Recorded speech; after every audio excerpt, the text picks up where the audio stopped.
Hi friends, greetings from Southern California. I'm just reaching out to share a few thoughts, a little inspiration, and some ideas that hopefully can help you with your planning and your teaching in this new situation. So I went for a nature walk the other day and I couldn't believe all the things I saw. Things that lifted me up, that excited me, that made me think about kids wanting to learn. So flowers are in full bloom and there are buds and there are leaves, and it made me think of all those language cards that you often see in the classroom, parts of a flower, parts of a plant. It made me think of the growth cycle. It made me think of seed experiments. It made me think of all things spring, new beginning, change, all those things that are kind of exciting if you really think about it. I could see leaves that were the shapes of the leaves in the botany cabinets, and bees were busy pollinating. And I even saw two ladybugs and all kinds of shapes and lines, straight lines and curved lines and zigzag lines and um, big flowers and small flowers and stems and stalks and fruits and vegetables. And I thought, wow, I just walked around the block and look what I found. And I made me think that building out a lesson plan just based on a nature walk in Brooklyn could be a really cool and exciting thing. Every child's going to zoom in on something different, but it is something that is in their environment and something that can connect to the learning in the classroom. So here are some of the pictures of what I saw, and I want you to just think for a minute what it could be like to start with a morning Zoom lesson and just sing a morning song, ask everybody how they're doing, and talk about a nature walk and what you saw in your nature walk, and invite them to go on a nature walk and to bring something back to share for the next morning meeting. And from those sharings could be the basis of what you build out over the next few weeks. And it'd be really easy to scaffold it across different ability levels or age levels. So for some children, the toddlers, they may just be learning language and they may just have language cards and do matching and sorting and learning, with a 3-period lesson and learning some songs about flowers and trees and leaves and insects. Or at the 3-year-old level, you might even do the plant watering and the leaf cleaning, and you might learn parts of a leaf. Or if somebody comes in with an insect, you might do parts of an insect, and again, learning the names of those insects. Or I even looked up and I saw clouds, and I was like, oh my gosh, clouds could be so cool to do, in weather systems. So many different things to do that have to do with language development, that have to do with observation.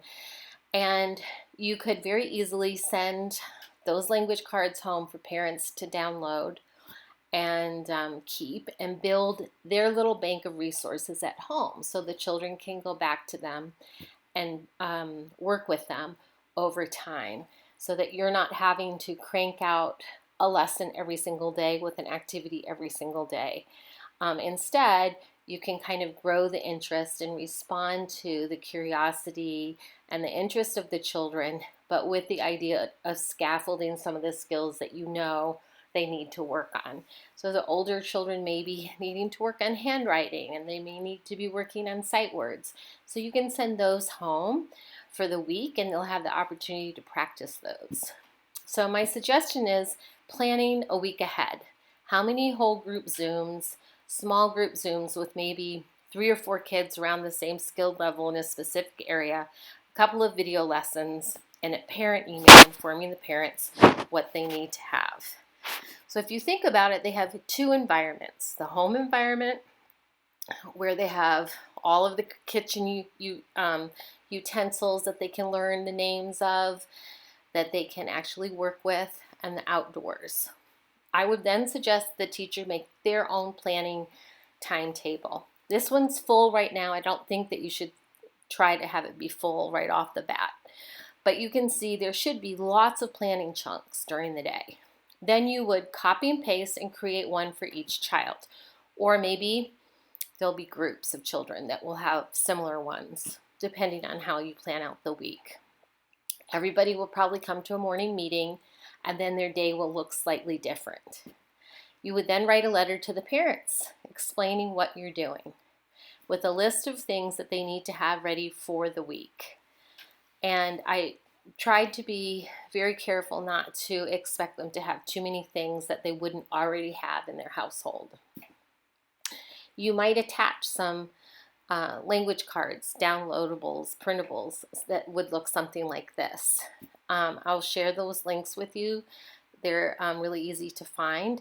So again, you can have some kids just working with language cards, matching and sorting, and others that are actually writing, cutting, and pasting.